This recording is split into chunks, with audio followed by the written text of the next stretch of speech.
Hi friends, പലവിധ രോഗത്താൽ വേദനിക്കുകയാണോ? മരുന്ന് കഴിച്ചിട്ടും വേദനകൾ മാറുന്നില്ലേ? കരയുകയാണോ? വേദന അത്രയധികം വിഷമിപ്പിക്കുന്നുണ്ടോ? കരയാതെ, ആണിപ്പഴുതുള്ള ആ കരങ്ങളാൽ ഈശോ നിന്റെ കണ്ണുനീർ തുടയ്ക്കും. ഈശോയെ ഒന്ന് മനസ്സിൽ കണ്ടുകൊണ്ട് ഈ വചനം പറഞ്ഞ് പ്രാർത്ഥിക്കാം.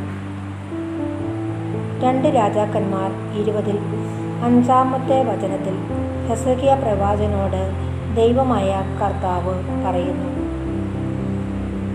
ഞാൻ നിന്റെ കണ്ണുനീർ കാണുകയും പ്രാർത്ഥന കേൾക്കുകയും ചെയ്തിരിക്കുന്നു.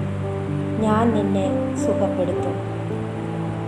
അതെ, ഈ വചനശക്തിയിൽ എന്നെയും സുഖപ്പെടുത്തുമെന്ന് വിശ്വസിക്കുക. സൗഖ്യം കിട്ടും. വിശ്വാസത്തോടെ 3 പ്രാവശ്യം ഈ വചനം പറഞ്ഞ് പ്രാർത്ഥിക്കാം. സ്വർഗ്ഗസ്ഥനായ പിതാവേ, അങ്ങയുടെ നാമം പൂജിതമാണമേ. അങ്ങയുടെ രാജ്യം വരണമേ.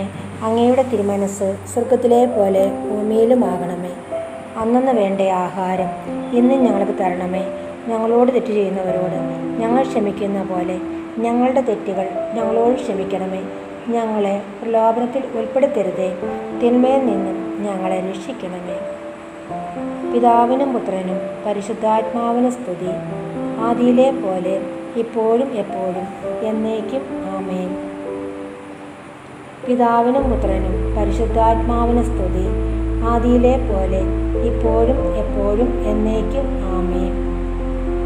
പിതാവിനും പുത്രനും പരിശുദ്ധാത്മാവിനും സ്തുതി, ആദിയിലെ പോലെ ഇപ്പോഴും എപ്പോഴും എന്നേക്കും ആമേൻ. പിതാവും പുത്രനും പരിശുദ്ധാത്മാവുമായ ത്രിയേക ദൈവമേ, എന്നെ അലട്ടുന്ന ഈ രോഗപീഠകളിൽ നിന്നും വേദനയിൽ നിന്നും ഞാൻ വിശ്വാസത്തോടെ പ്രാർത്ഥിച്ച ഈ വചനശക്തിയാൽ സൗഖ്യപ്പെടുത്തണമേ.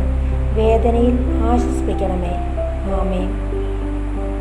വീണ്ടും മറ്റൊരു വചനവുമായി കണ്ടുമുട്ടുന്നവരെ ദൈവം അനുഗ്രഹിക്കട്ടെ. ആമേൻ.